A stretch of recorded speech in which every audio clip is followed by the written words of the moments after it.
I want to correct something I would have said about this topic a year ago.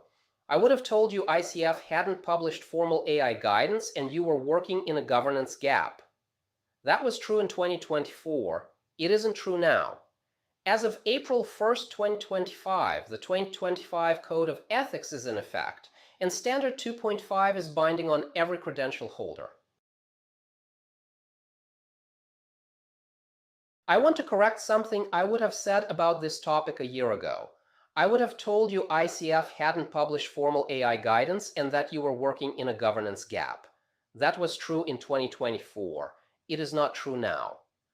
As of April 1st, 2025, ICF's 2025 Code of Ethics is in effect, and Standard 2.5 is binding on every ICF credential holder. It doesn't suggest that you disclose AI use to clients. It requires it. The question isn't whether ICF has a position on AI. It does. The question is whether your practice reflects it. Here is the verbatim text. Standard 2.5, ICF Code of Ethics 2025, effective April 1st, 2025. Fulfill my ethical and legal obligations to my coaching client or clients, sponsors, colleagues, and to the public at large directly, and through any technology systems I may utilize. Through any technology systems I may utilize. That is the operative phrase. It doesn't draw a line between advanced AI and simple AI. Any technology system you use in your practice is covered. The code's appendix defines artificial intelligence as any algorithm or machine-based technology that enables computers and other digital devices to simulate human intelligence.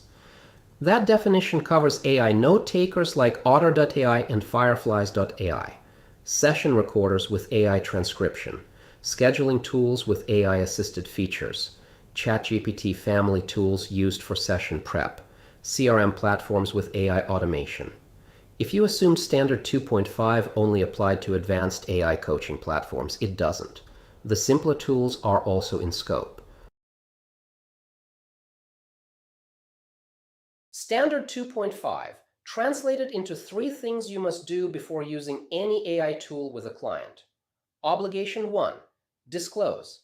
Tell the client which tool you're using, what it does with their data, who can access the output, and how long the data is retained. A buried clause in the boilerplate is not disclosure. A specific name conversation is. Obligation 2, obtain written consent. ICF's Companion Insights document calls for explicit informed written consent, even where local law doesn't require it. It's in the terms of service does not satisfy this. Obligation 3, vet the tool. Read the data retention and training policies before the first session. You cannot disclaim responsibility by blaming the platform. That's what the code says. Standard 2.5 applies to ICF professionals. The code defines that term broadly.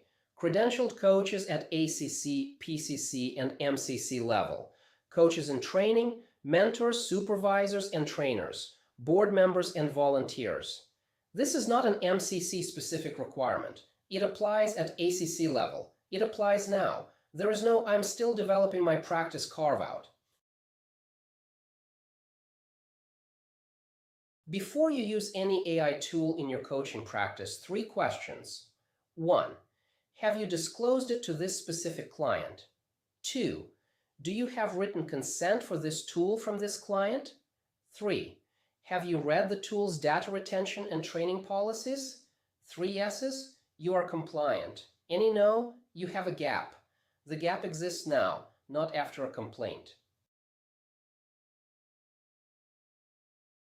Stop here. Pull up the coaching agreement you are actively using. Look for language that addresses AI tool use specifically. Not electronic records. Not sessions may be recorded. Name tool disclosure. Data handling specifics. Written consent provisions. If it's not there, you have a compliance gap that needs fixing before your next intake call. The lesson page has a standard 2.5 compliant disclosure template. 15 minutes to update the agreement. Picture a coach who has used Otter.ai for session transcripts for 2 years. Their coaching agreement says sessions may be recorded for documentation purposes. April 1st, 2025 comes. Standard 2.5 is now in effect. That clause no longer satisfies the disclosure requirement. The ICF Insights document requires naming the tool, explaining that output goes to Otter servers, specifying retention duration, and confirming the client's consent to that specific arrangement. The fix: update the agreement. Have the disclosure conversation at the next intake call. That is the gap and the fix. Here is the version done correctly from the start. A coach begins a new engagement with a corporate sponsor. In the intake call, I use Claude Pro for session prep and post-session recap drafting. Client data goes into Claude only after I strip identifying information. I also use a scheduling tool with AI-assisted features. That one does see your name and email. Here are the data policies for both.